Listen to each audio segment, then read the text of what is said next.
Hey everybody, welcome to The Witness. I played this game a couple years ago when it actually came out. I didn't really give it a fair shot, I think. I found it at the time to be a little bit too moody for where I was at the time. Because when this came out, I was having my first internship at Amazon. And I just don't think I was really in quite the right headspace to play it. But now I feel a lot better about my ability to think through puzzle games after getting through Obra Dinn. So let's go ahead and just try this out. I'm not going to speak about it too much, even though I do know a fair amount about what to expect here. I don't remember a lot of it, but I do remember stuff like this. So, boom. That's basically all of The Witness. Trust me, it gets pretty worthwhile. Sorry, I have to do some noise control things on my end because that got really loud. Okay, that should be a lot better. Right. So this is not going to be most people's cup of tea. It certainly wasn't exactly mine at the time, and I think that this game probably is very well known more for pissing people off in some sense rather than actually being in like something that a lot of people enjoyed. I could see it for what it is in sort of a simplistic, minimalistic beauty at the time, but see, if you do this, you're fucked. Now you gotta go this way. It's almost like if video games were art, then this would be like the Pinderesque of art. And for people who have any idea what I said, then you're a huge fucking nerd. Okay, so anyway, Jonathan Blow has talked about this quite a bit. You know, he's the guy that made Braid, blah blah blah. And his philosophy with this game is actually pretty interesting because he was taking a concept that he always talked about in his interviews to sort of an extreme with this game, where he's always talked about wanting to focus on gameplay more than anything else in an experience, meaning that he would take these ideas that he had and break them down into really, really minimal components, where it would just be like, if Jonathan Blow were to make a first-person shooter, for example, he would make it, he would make it so that you could only use like a rocket launcher or something like that. Like, he would start with an entire concept for a first-person shooter, and then he'd be like, well, you know, maybe this one gun is all you really need to make a full game out of it. And then he would just try to distill the entire game around those sorts of very basic concepts, and then make an entire game out of it, because I guess that's what makes him happy. You know, I guess there's some games and there's some game designers that decide like, hey, if we just throw a million mechanics at people, then the game becomes fun. Jonathan Blow is the exact opposite of that. And he is like, I will throw one mechanic at you and I will make it the greatest mechanic you could ever experience. Which, when you take that out of context, it almost sounds like I'm talking about, like, you go to an auto shop and the mechanic there, like, gives you $100 just for showing up and saying hi. Which would make him the greatest mechanic ever, in my opinion. But I'm not entirely sure if that's what Jonathan Blow was talking about. Anyway, yeah, he talked a little bit about what his philosophy was for Braid. This is a nice, sketchy little couch that I appear to be able to clip through. My character does not even, like, step up to get onto the couch. There is no... there's no physics on it at all. He talked a lot about what it was like for him to make Braid. And, I mean, his interviews are very funny, in a sense, because he's a very soft-spoken guy. And he always kind of talks like this. And he always talks about... When I was working on Braid, blah, blah, blah. That's kind of the way that he always spoke. and he would talk about his mentality, and if I remember right, he was always talking about, like, with Braid in particular, it was such a complicated idea manipulating time that he always was concerned with making sure that the presentation didn't confuse you, and he was very careful to lay out all the puzzles in like these sequences that went from like difficult to, or that started out with like, okay, you learn one tiny little mechanic and it ends up being a really easy puzzle, and you then just like are getting stepped up constantly. I'm just walking back and forth because I can't fucking figure out where to go. You're constantly like, element by element, he builds up his puzzles to be more and more complicated, which if you look at this game is like that to a extreme, where he like presented a door where all I had to do was go to from left to right, and he gave me a couple more puzzles and I'm completely stuck and I've basically already lost the game. Where the hell do I go? So this is an experience I do remember from playing this game a while back, is that I oftentimes had got lost, and you're supposed to like find these cables and follow the cables around, and they'll guide you to where you need to go to solve the puzzles. And I'm guessing that there's a terminal up there that I'm supposed to be able to get to. I don't see any stairs, though. Like, I see a wall that I should be able to climb up, and I see that this wants me to go up there, but I mean, I have no legs. I can scoot around, but I can't jump in this game because they were like, nah, dude. Jonathan Blow was like, yeah, we don't need jumping in this game. In fact, I'm kind of amazed that there's even an island to explore at all, when, you know, it could have just been a series of puzzles where you just click a button and then it says next room and there you go. Ooh, trippy. Yeah. Where... Because I can't solve this puzzle. If I go over here, I can't solve this puzzle because it's currently blocked off. So, I am actually stuck on, like, puzzle 5 of this game. Is there, like, a ladder I'm supposed to climb? Is there, what?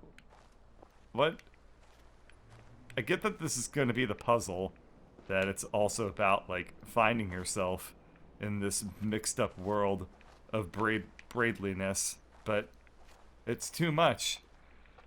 Alright, so I know that there's, like, I can walk across those battlements if I just knew how to get ups to them. So, is there a stair over here? Nope. Is there a stair over here? No. There's nothing over here. I am in a, like, 30-foot by 30-foot square, and I'm lost. I have no idea how this happened. Alright, well, how about I walk back to where I came from? Maybe there's something over here.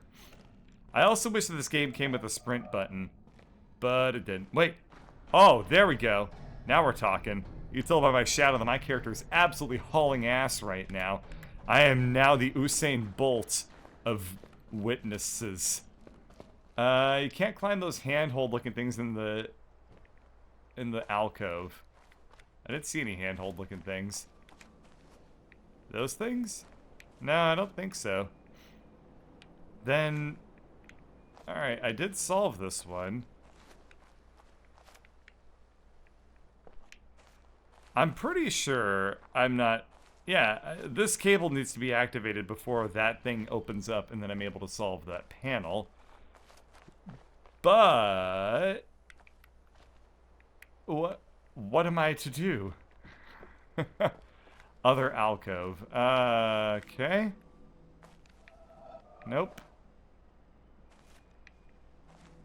Well, there's a third alcove I can figure out from, I can go to from here. And yeah. Alrighty. You have bested me, Jonathan. You have shown me that I have no idea how to pick apart your mind. Anyway, I don't remember in Jonathan Blow's interviews him saying like, and then what you need to do is make the player look like a bitch. But then he did.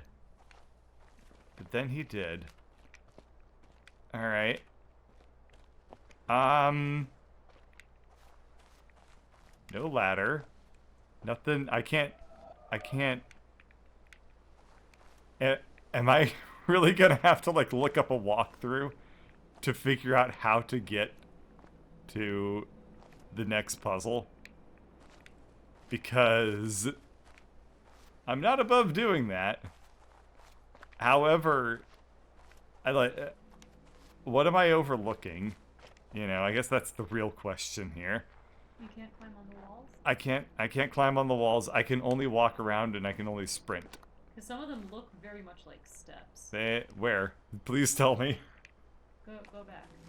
Like these ones, for instance. They look like steps. They're not steps, unfortunately.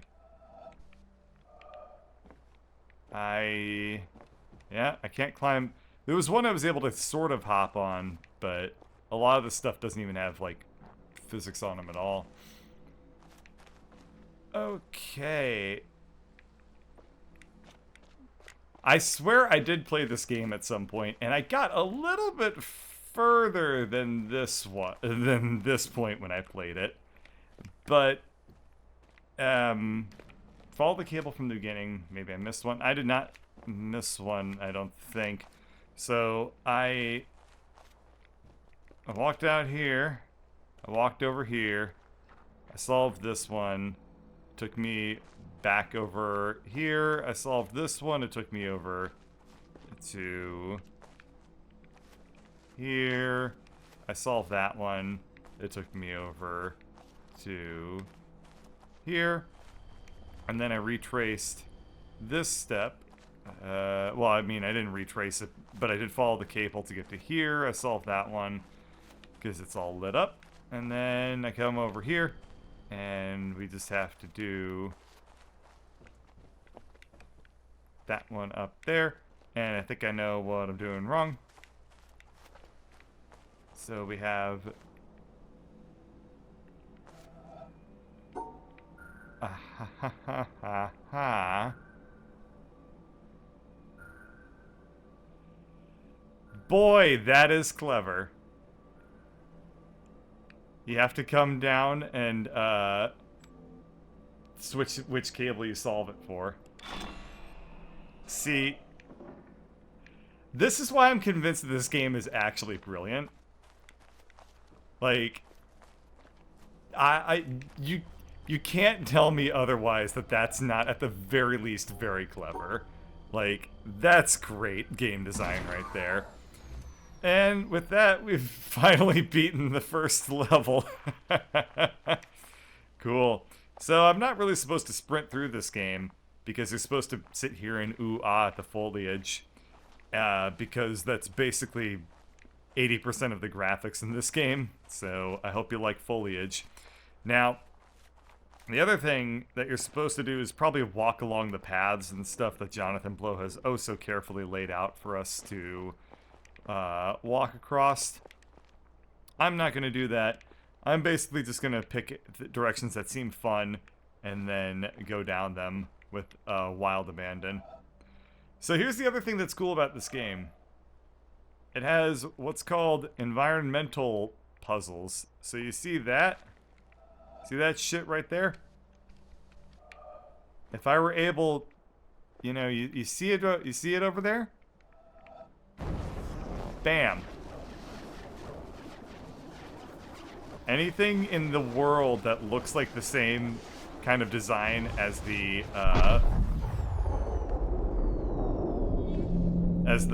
puzzles on the ground become magic spells. I remember that they did something. I don't remember what they did, but I do remember that every time you solved one, the game blew you a little kiss in terms of a particle effect, and you were like, yay. What the hell? I can't tell if that's... I think I've... There's one key that does let you zoom in. Nope, never mind. Well, let your imaginations run wild. I think of that as like a small green crystal provided to us by a long-dead orcish civilization. Well, there's got to be more puzzle up here.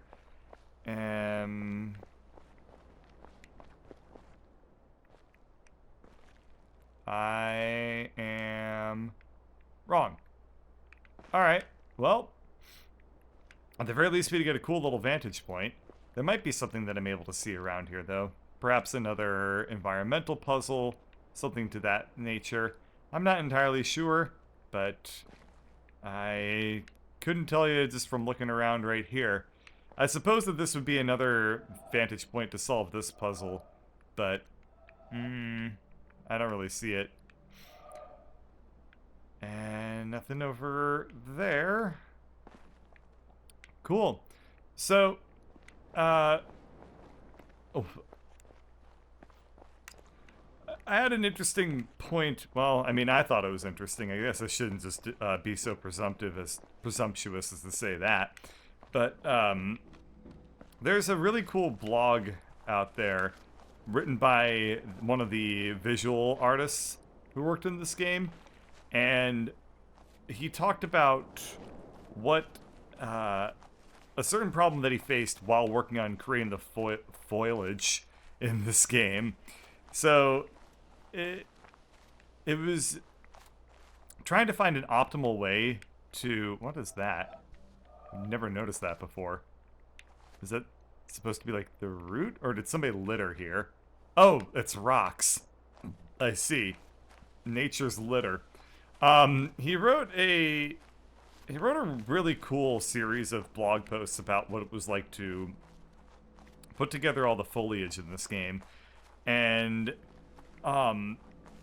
he was trying to do it so that it's all like mathematically defined, where he originally just put down the grass in like a random white noise pattern. And you'd think that would make sense. Like, that would be the ideal way to get like total random coverage of all the foliage, so you wouldn't be able to see any like of the just that flat green texture underneath all the grass. He was like, we'll just put like a bunch of, you know, just use total, like, he used blue noise, I think is what it was called, but effectively it's just a different variation on top of white noise. And he talked about how that like didn't work, because with the white noise you occasionally got effectively, if you're driving along a highway through like Kansas or something and you see all the rows of corn, like it looks completely, I mean, I've done this before, where like it will look completely like you won't, like the ground is 100% covered in corn stalks until you drive by at just the right angle to see all of the rows, and then all of a sudden you just see that it's just row after row of corn. I should probably explain how I solved that puzzle. So you have to cover up all of the little black markers with your trail.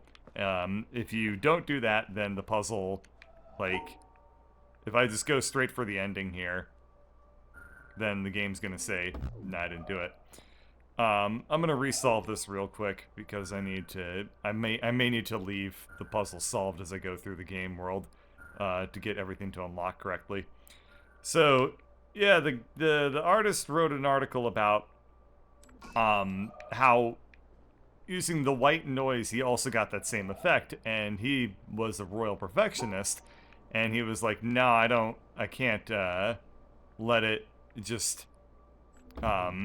be that way. So he... Oh yeah, I remember these things being a huge pain.